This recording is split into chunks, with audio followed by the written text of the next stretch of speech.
Welcome to On the Rise podcast. I'm Matt Ricker here today with Matt Caiola, class of 2005. He is the CEO of 5WPR. Matt, thank you very much for joining us today. Oh, thanks for having me. I'm excited to be here. I appreciate it. Yeah, I'm sure it's such a great feel to be back on campus, seeing everything. I was actually, I was talking to Eddie, who's one of the finer gentlemen that work at the campus here, but I couldn't believe how much the trees have grown since I've been here, and little things like that you notice, but all the new buildings and everything. It's and obviously it's a university now, so Iona's definitely doing some good things. So happy to be back. That's great. All right, so let's talk a little bit about your education here at Iona. How would you categorize it, and what was your experience, and where did it lead you? Yeah, I think a lot of people who go to college, they might not know what they want to do, and especially me. I think my mindset was liberal arts before I started, and what does that even mean? So I think for me, and I was talking earlier, the location of Iona, the program itself, kind of pushed me. And it was my experience also. I wanted more of the communications side of things. I started to see maybe it's being close to the city, things like that. For me, my experience led more towards comms.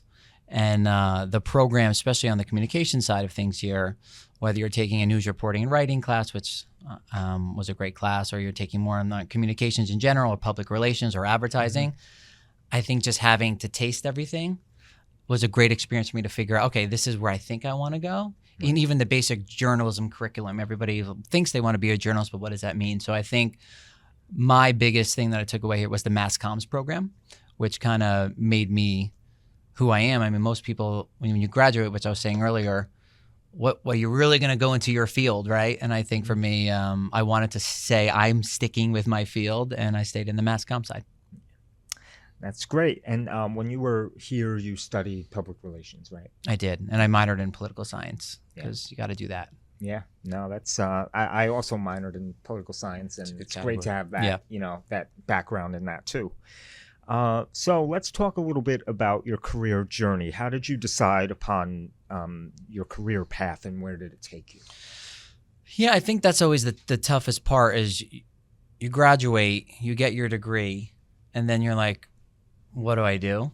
Iona does a nice job where they have their career fairs here, and you're obviously talking to, the council and things you want to do as far as where you're going to go, what do you think you want to do? But I think my career path was kind of tough, where it's, I almost took the first job right out of school, and I don't know if that's good or bad. And I knew quickly I got into more of a sales and recruiting role after school, and I was like, and again, it's great for some people, but I think for me, I was like, this isn't for me. Right. I really want to try to get into public relations, more communication. Storytelling is like the greatest thing ever for brands or people or just situations. But so for me, the first couple years out of school was tough because I was trying to get into some sort of firm on communications, and it couldn't. I wanted to do PR, but I was like, am I going to get that role? And I finally took an entry-level position with a small communications firm out of New Jersey. And it was great for me because they were a boutique. So when you're a boutique, that means you're doing everything. So I was in new business meetings. I was working on marketing materials. I was getting involved with some clients, tons of admin work. Am I getting lunch for people? Absolutely. So I think for me, my career took a couple of years to kind of get into what I wanted to do, a couple jobs here and there, and that's completely normal. Sure. I had interns in my office yesterday, and 2 days ago, and I was telling them, I was like, your first job, stay 2 years. I always say that, So I think my first 2 years was rocky, where I wasn't staying 2 years and hopping around. But once I finally got into the field, and again, I'm not dating myself because I'm in my early 40s, but I stayed in PR. At my shop 2 years, and then I moved to my current firm, which I've now been here 15 years, and I moved up the ranks there. So I think it always starts, I think, rocky for people graduating, because it's definitely hard trying to get into the workforce, and what does that mean for different people. But it finally turned around, and it's very normal. That's amazing. Yeah. So in your experience, what are some common misconceptions people have about career advancement, and how can they overcome these misconceptions? Yeah, there's a lot of misconceptions, and again, even me, and I'm not changing my tune, but sometimes people, if they've been at a job they think things are going to be given to them because it's like, oh, the years of experience, the company is going to do right by me. And I think sometimes, and you don't have to be the loudest person in the room, but just because you're at a certain role or you're doing your job and you're showing up, it doesn't mean you're going to go to the next level. Right. So I think just loyalty isn't always there. And it's like, oh, I'm tenured. I've been here. They're going to take care of me. You sometimes have to show the world what you're doing. And I think that's probably the next misconception. It's where it's like, everybody knows what I'm doing. Oh, I'm doing my job. I'm showing up. Everybody knows. Sometimes they don't. Right. So I think you have to be able to manage up even more than managing down sometimes. So like, hey, I'm here. I'm committed. I'm doing the work. And it's not showing off. It's just knowing that you're here. This is my job. This is what I'm doing for you. So I think sometimes the longevity and the loyalty isn't always going to get you to the next level. You might have to just stick your head out a little bit and be like, no, look what I'm doing. And it's not bragging. Yeah. But I think those are probably the biggest two is managing up is very important, where people just feel like I'm just going to do my job and it's going to work out for me. Not always the case. Yeah. So unfortunately, that's how it is. So I think that's always a big one for me. All right. So let's talk about the it factor. You've served in many roles over the course of your career with plenty of opportunities to lead teams of people. Have you noticed over time a particular it factor that you think helps people stand out in the workplace and get ahead in their careers? Yeah, and I think it's more of what I was just saying on managing up. You know, for me, even, I have a lot of clients and we're being hired by a CMO or we're being hired by a director of communications and they have bosses. So for us, it's like I always tell them, all right, we're a vendor. You're hiring us to come in to change your brand. What's your message? Who you're reaching out to? But the work we're gonna do, we're gonna let you manage that up. So we're gonna put it on a platter for you. And I think that's the biggest thing is knowing your worth. Really working hard is great, but really letting everyone know that I'm here. I'm committed to the company. I'm delivering the work that I'm doing. I remember my first job. I was trying to outstay my manager. So he was staying till like 8 p.m. at night and I wanted to go home. And I'd be like, no. It's definitely, he's going to see the hours I'm here. I'm sitting in a cube. There's no way he knows I'm sitting in a cube because there's high walls. So I think that perception is of knowing your worth and being proud of yourself and letting everyone know like, nope, I did that. No, this was my work. And I always tell my staff, you don't have to be the loudest person to lead. Because everybody is different. My mom says that's why there's vanilla and chocolate ice cream. Everybody's different. That's how we like it. Yeah. But at the end of the day, you want people to notice the work that you're doing, and you should be proud of yourself and the things you're doing. So I think that is probably something that's just really important. Where yes, hard work, absolutely. My boss, I had this great quote where he used to be like, it's really funny. The harder I work, the luckier I get. He's making a joke of like, I work hard and it's not really luck. So I think working hard, I'm not taking that away, is everything, but you also need to stand out, be proud. I was making the comment of whether you're staying at a job your first 2 years to just show your worth, you should definitely do that. I tell everyone that. But it's okay to look out there and see what else is there. I even tell my current staff, like, oh, you want to leave? That's okay, because we take a lot of boomerangs back. You should. Life's short. See what's out there. And sometimes it works out for people. Like they might find a better role or a better situation or something they want to do. But I think you just have to be open-minded, work really hard, and be selfish in a good way, being proud of this is who I am, this is what I do, and this is what how I can help the company. And people need to know who you are in certain ways. So I think that's important. Yeah. No, that's great. Yeah. And I have students all the time that tell me like, oh, there's nothing out there. I don't know. I don't know what to apply for because the job title that I want isn't out there. And I always tell them you have to start somewhere. I know. So, if you want to work for Pepsi and, you want to be a marketing associate, well, you may have to start with, like an account. Account manager or you have to something that's maybe a little unrelated and account executive I meant to say so you hear it all the time where everybody used to I was always my dream too because I love sports, be like I want to go. I was making a joke earlier about the Mets because unfortunately I'm a Mets fan, but like I used to be like I want to work for the Mets.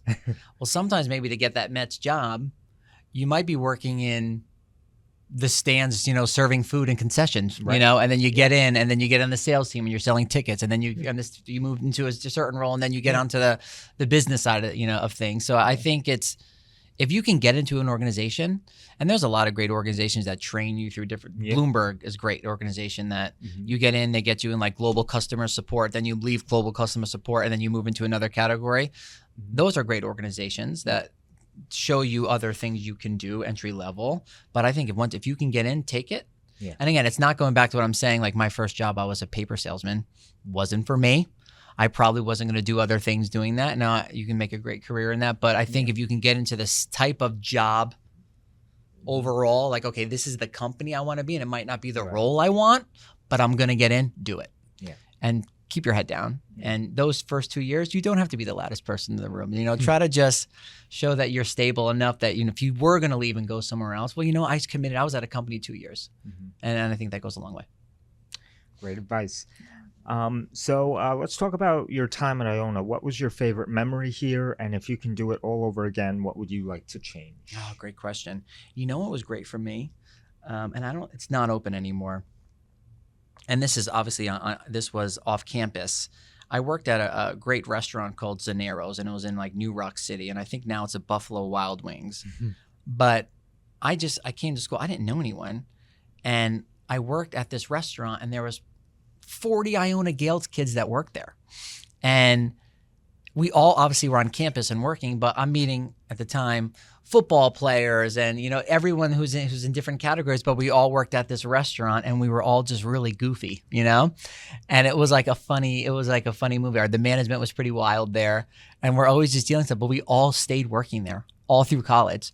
Wow. So like some of my best friends that I'm still close with that worked at that restaurant. Wow. And we were always like this Zanero's thing, and they tried to open up another location in White Plains, and like we were a part of that, so it was like our baby. But it was just a really funny job. But we all came from, like, we were paying our bills. I was paying my rent off of that because I lived off campus too one year. So it was like we needed these jobs, but we also had the Iona thing together. So I think just what's so great about this area is being outside of New York. You can have a lot of the same hobbies, and everyone's completely different, and certain things brought us people there. So that restaurant alone was awesome. And I think to Iona's side of things, if there was anything, what I do like about Iona and why at the time I was like, if Iona was different at the time, I felt like it was more, and it's also, I'm not dating myself, we're obviously 2005. I wanted it to be more of a unit. I felt like it should be larger, where it was like more of, it wasn't like high school on steroids or anything, but it was for me, I had friends that went to Penn State and big things. So I didn't appreciate that as much. I don't think there's much more I would change now, because I think for me, and you're seeing it in business and in real life, people like the boutique etiquette type of things. They want the smaller vibe feel. They want the more local feel. And I think Iona's now so much grown up. It's a university. It's way bigger. I mean, obviously there's a lot of kids that come through here now, and there's a lot of successful people in different leadership roles. I don't think there's much more to change, because I think Iona's actually making the change it has to be. I mean, newer buildings, more updated. The campus is just incredible now. So at the time you're young, you probably can make comments of certain things you want to change. You wish it was bigger, but in looking back, I think it was the perfect vibe for me. Yeah. Oh, that's great. Yeah. So what was your favorite course here at Iona, and why? I kind of touched on it earlier. I wasn't sure, like I was saying, I was going to be like liberal arts. Am I going to move into like a business role? What is that going to be for me? I always knew I liked communications. Like I said, I took a news reporting and writing class here, and one of the professors was an adjunct, and he worked at like Parade magazine and a few other things, and he really taught us how to write a story. And tell the news, what's hard news, what's soft news, factual news, or like more of a feature story where you're covering someone. So I think I kind of like the idea of storytelling there. And we had to be our own reporters, and I thought that was cool. Obviously, I'm on a podcast now with a microphone and things like that, and and learning from different environments and different people. I like that. I took another course, was called Organizational Communications, and it taught you interpersonal and extrapersonal type communication. So like, how do you communicate within yourself, and how do you communicate to people? So how do you present with yourself, and how do you present to other people? And I think that's important, where it does start with you for communications, And then it leads to more and more people, 2 people in the room, 4 people in the room, 8 people in the room. So I really enjoyed that. And then obviously there's the basic public relations course, which was a campaigns class. Dr. Petros, who recently retired, he's wonderful. That was more of the campaigns itself. And that kind of like sealed the deal for me, where I was like, you know what, I don't want to be in PR. I want to tell stories for brands. I want to get them out there so people know who they are. You know, like we have brands now where no one knew who they were. They're a startup, and now we told a couple stories with a couple publications, and they get a huge grant for funding for millions of dollars, and then they hire 150 people. It's like, wow, we told that story, and now they're growing because of that. So I think I've always, that campaigns piece of it was probably the final course that really did it for me for comms. That's great. I also had Dr. Petros, and I also took organizational communication. Yeah, organizational accounts. And those were, he was a great, you know, professor, and that class was really good too. Yeah, it's a great class. Yeah. I still actually have, I keep books in my office, and I still have the book. And it was like a brown book for organizational comms, and I still have it. And everyone looks at me, like my staff come in, I was like, no, it's a good book. Because they're like, what is that? It's almost like an encyclopedia. I was like, no, this is a really good book. You never know when you might, you know, want to look at it. Yeah. All right, so let's talk about networking. What role does networking play in career advancement? And do you have any tips for effective networking? I think networking is the most important thing on the face of the planet. And some people, they might not know how to do it, right? And that's why you're asking me that question. Or they don't want to walk into, I dropped my son off this morning to this, it's like this coding summer camp. And he walks in, and all the kids are like at this computer, and his head's down, and he's shy, and he doesn't want to talk to anybody. And I'm like, you got this. And like this morning, he's having breakfast with me, and he's like, I'm not going. I'm like, why? But again, sometimes people look at networking like that, like, how do I strike up a conversation? I don't know anybody. You know, I think at the end of the day, you have to just remember is like, we're all human beings. There's 8 billion of us, and no one's better than anybody. You come onto this planet with nothing, and you leave with nothing. So, and no one's going to remember what happened 50 years from now. So no one's that special in the sense of like, so if you're here, live life, right? And try to experience everything. And everybody has a story, and everybody's dealing with something that you know nothing about. And everybody's probably having a bad day in some, because they're thinking of something. So you just have to generalize everything and be like, we're just human beings. Right. So again, you see Derek Jeter, or you see a certain celebrity, he's just a person, right? And I think you just have to remember that we're all people, and we're all just trying to make the most of this planet, right? So I think networking is, you have to look at it that way, where it's like you might meet anyone, and the ways to do it is, and I was telling a story to my interns 2 days ago. 2 days ago. I keep saying yesterday, where I was like, they're all in the room, like 20 of them. And I was like, you better make sure that all of you are best friends or know each other till the day you die. This is your first moment after college together, because now you just network. I said, so whether you want to start your own book club or meet for coffee, you guys are going to help each other out. So you don't have to, you know, try to cold email someone and be like, you want to meet for coffee. Your network can just start with who's around you. Exactly. You know, and it's, that's the best part. Like, you could be a really good lacrosse player, or you can be all into swimming, or you can just be in a book club, like I said, or you can be in a certain category. You got to keep those relationships. And those relationships will lead to other relationships. It's so crazy to me. The friends that I have made in my life, I've befriended their friends. And I met that person through this person, that person, and I just was like, oh, we hit it off at a party. I even I'm making a joke, not really, because I'm very competitive. I was in my softball championship last night, which we lost 6-5, and I was pitching. I was very upset, a championship game in extra innings. But I met like 5 new guys on my softball team this season alone. And again, I'm early 40s, and these guys are great. And they've been living in around my town. I was like, I'm going to be friends with these guys. And they have really awesome careers.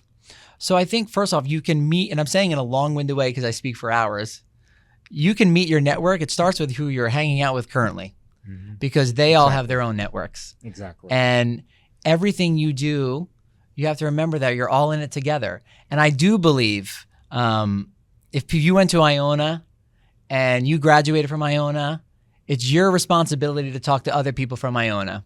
And it's the way it's you have to. I remember when I graduated, I was trying to get that job, and I was emailing certain alumni, and one alumni who helped me out was Riley McDonough. He was legendary here. He worked at WebMD. He didn't have to meet me. He met me in the city for lunch. And I was like 20. And I was like, can I get an internship type of thing? And he actually got me into an interview. I didn't get it, by the way. But I don't know even what happened. But like, that's what you have to do. So I think whatever your thing is, your college or whatever, you should really try to build that relationship and reach out to alumni, because I think that's a big way. And then as far as everything else, I always believe LinkedIn is a really important way. I also think it is important to meet people for coffee. Most people don't want to meet you for a drink. Most people don't want to meet you for a lunch. I think a coffee is a really short way to meet someone. Yeah. Right after breakfast is like a nice thing. Like you try to set up meetings with people like 10 a.m., 10:30. Yeah. Obviously, people's days get started by now, and people work from home, so that's also really different. But usually think of the time like kids are in school by then. Yeah. The day actually started, they might want to take a break. So I think if you're going to try to set up meetings, after breakfast is like the best time to do it. I do a lot of my best meetings between 10 and 12, not lunch, 10 and 12. So I think there's different ways to do it, but everything starts with your community, and always just keep your head down, keep trying. Like I do think if you send 2,000 emails out, you'll get a response. And I know that's a horrible answer to say, blasting stuff and stuff, but you have to just keep your head down and keep grinding for it. And I think you'll get it that way too. Yeah. Hard work does. Yeah. That's hard work, and I think it does go a long way. I like how you mentioned like the Iona effect. Yes. I get that too. Like, oh, you went to Iona? I know somebody that went to Iona, or my parents went there, or my uncle. It can be anything. So, being an Iona graduate, you have a lot of access to many connections. Yeah, agreed. So what role has mentorship played in your career development, and how have you sought out mentors throughout your journey? Yeah, I think, I actually just met with a former employee of mine. He was a chief of staff yesterday, and I'm not going against my coffee meeting period. It was like 3:00 yesterday. We met for a tea in the afternoon between a meeting right by my office. He asked me that question yesterday. He's like, who are your mentors? And I actually have like 3 or 4. And there are 2 of them are former clients of mine. And clients that were with me in my early years of my career, and I just got like starstruck a little bit, because I'm like, wow, they're really awesome. They're leading their organization. That they're good people. So I found 2 of my mentors from former clients of mine, and I use it that way where if I have basic life questions, I'm running it by them. If it's a career decision, I'm running it by them. And then I have mentors that I look more on the personal side of things for me. And one of my mentors is a family member. And I think it's sometimes, your mentor's right in front of your face. So I think, people's mentors could be their dad, or it could be a cousin or an uncle. And I have an uncle and a brother-in-law that I'm like very close with. But I also have 2 former clients of mine that that I definitely use. So I think you can have more than one mentor. I think I'm a mentor here for Iona, and I've had a few students, and I think it's important just to be straight with people. One of the things with me is transparency is everything. I mean, and that's how I am with my staff, with our clients, where it's like, you're going to know what I'm thinking. And I might tell you what you might not want to hear, and I hope I hear what I don't want to hear, right? It goes both ways, right?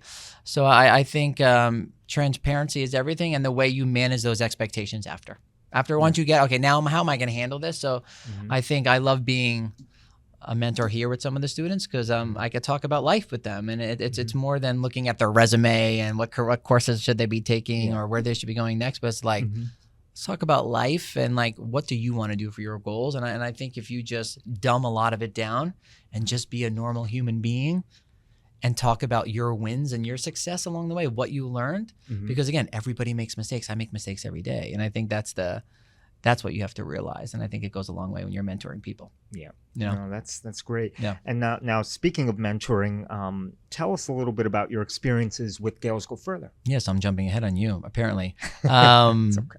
It's been great. It's, I can't believe I graduated in 2005. So you're wondering, does the student still think like I thought, right? And they do, and it's Now the only difference is it feels like it's a bigger world out there, and it's smaller with technology because you're just honed in on everything now. So my experience has been great. Just I can feel like I was in their shoes, right? And I think that's the best thing for me, where it was like everyone I'm meeting with now, it's like, oh, I know exactly what you're thinking. There's no difference. I was there. So I think it's been great too, because now I remember, and especially for my own kids now, what it was like to be a junior or a senior and looking at any life scenario in front of you. So it's been great giving the advice and you know, giving my 2 cents on certain things and what they should be thinking or how they're going to handle that situation. But it always comes down to what everybody wants to do, you know, and it's sometimes, you know, you're at that mindset where I had people tell me where it's like, oh, you have to get a job right out of school. No. Like now my thing is like, you want to go to Europe for the summer after you graduate? Do it, you know, because you might not get a chance to do it again. Or if you don't find a job your first few years, it's not the end of the world. Use that time, you know. wisely. So I always give like those type of things. Someone told me recently, like your life doesn't start in your career till you're 40.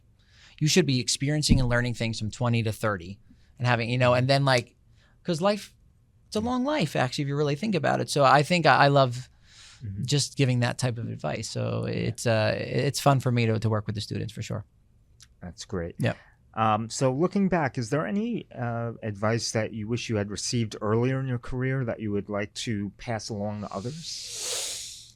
Yeah, I think it's you have time, and you don't have to have it all figured out by 25. I think I always felt that you know, there was this I don't know if it's a misconception or what. It's like, you know, you have to make your certain dollar figure at this number age, and you have to have kids at this age, and you have to have this job at this age. That's all different now. And I think it's what I realized more than ever is it's all about experiences. And I think family's definitely first, and it's very important. Friends are first, whoever your family is, right? It's, you know, some people's family is their friends, right? It just depends on where you came from. But I think that experiences are everything, and I think you need to experience things. And it's not necessarily, we were talking earlier, as you know, when we were walking up here, about going to Italy or something. No. Your experience could be anything. It could be joining something within your community. It could be a men's softball league. It could be anything, but just keep yourself busy and try a bunch of different things. And you could be focused on your career and have a job that you might hit your first. I have friends that have been at big financial institutions for their entire lives, and they're very happy. You could find your first job and you're there forever, but you can still have experiences and time doing other things. So you don't have to have everything lined up perfectly before you're 30. And I think that's the whole thing, because life is, I keep going back to, is short in the sense of, you might look back and be like, oh my gosh, I'm 55. What did I do with my life, right? So I think you want to be able to just enjoy it, because it is a long life and you can have so many different experiences along the way. So I would think for me, it's always like, enjoy it. Make sure you're getting involved that way. Don't take everything so seriously, you know, and it's not that complicated. It's if you really just put your head down, focus on something that excites you, enjoy it. Do it, and then you'll be fine. You'll find your path that way. So I think that's what it comes down to. Where the old misconception of you have to have this isn't that. No, I would say no. Great advice, and especially for someone who's turning 30 next year. So. Oh, it's fine. I have a little different things. Like, yeah, my sister Jess became a doctor in her 40s, switched different careers. My sister has my brother-in-law was a father at 53. I mean, it's never too late. It's never too late. It really isn't. And it's you just have to try to enjoy the ride and just take every day like it's a new day. Try to do that. And it's always hard to do because life is is loud. And you get distracted very easily. And I think sometimes it's okay to turn your phone off, or, and me being in communications, I shouldn't say this, but not have the TV on or not listen to a podcast. Sometimes maybe just take the day and walk, go take a walk, and it's, I think that's important. Yeah, one day at a time. Yeah. That's what I always say. All right, so let's end with some content recommendations. Have there been any particular books, podcasts, or other content that you found helpful throughout your career that you would recommend to our listeners? Yeah, I think for me, I think everything starts, first off, everything should start with you and your health. And I think taking care of yourself is the if you're not, you have to take care of yourself first, whether it's mental health or your just your general health. So I think for me, I'm very big on health. Obviously you have your 20s and 30s and you're eating what you want, you're doing what you want, you're doing that stuff. And I think now I'm like, all right, I'm 40. How am I working out enough? Am I spending quality time? Having some alone time, less stress? Am I working out? And what am I eating? So I'm very big on health. And for me, my podcasts to listen to are always health related podcasts. So I love Andrew Huberman. I think he's brilliant. His guests are incredible, and he's all about his breath work and what you're eating. I've learned so much about seed oils, which I don't want to start a whole podcast about that. But I also like Peter Attia. I think he's wonderful. He actually wrote an unbelievable book, and I'm one of those guys where I do have a cold plunge and a sauna now in my garage, and that's probably too much, and maybe that happened when I turned 40, but I read his book called Outlive in my sauna, and so I'm very big on health, first and foremost. Career books and things like that, I just read a really great book called The Lean Startup. Dr. Reese is an amazing guy. And it's more about, I deal with my career. I mean, I deal with early stage startups all the way through Fortune 500 companies, but my favorite thing is early stage startups. I have staff, I have clients that dropped out of college and have multi-million-dollar companies now. And there's no perfect way of doing something, having your own business. And I think that's what Lean Startup's all about, where it's like, how am I going to have my own startup? And what's my game plan? Because it's okay. There's not one perfect way to do certain things. So that's a good book for me. I'm always big into those things. Simon Sinek has a great book, Leaders Eat Last. That's a great one. Great title. It's a great one. And it's all about, again, if you want to have a successful business or just a successful family or whatever it is, you have to take care of, make sure everyone's happy first, right? And that's how you're going to have good employees. That's how you're going to have, great personal relationships. So I think those are a few good ones for me. But yeah, my niche is definitely, everything is health for me. Health is wealth. So I'm always, maybe it's too much, my wife would say, but yeah, that's kind of like my jam. That's great. Cool. I'll have to check out some of those recommendations. Yeah, definitely. Well, Matt, thank you very much for joining me today for On the Rise podcast. I appreciate it and hope you come back in the future. I'd love to come back. Thanks for having me. This was awesome. Appreciate it. All right. Well, thank you all for listening to On the Rise podcast. I'm Matt Ricker. We'll see you next time. Take care.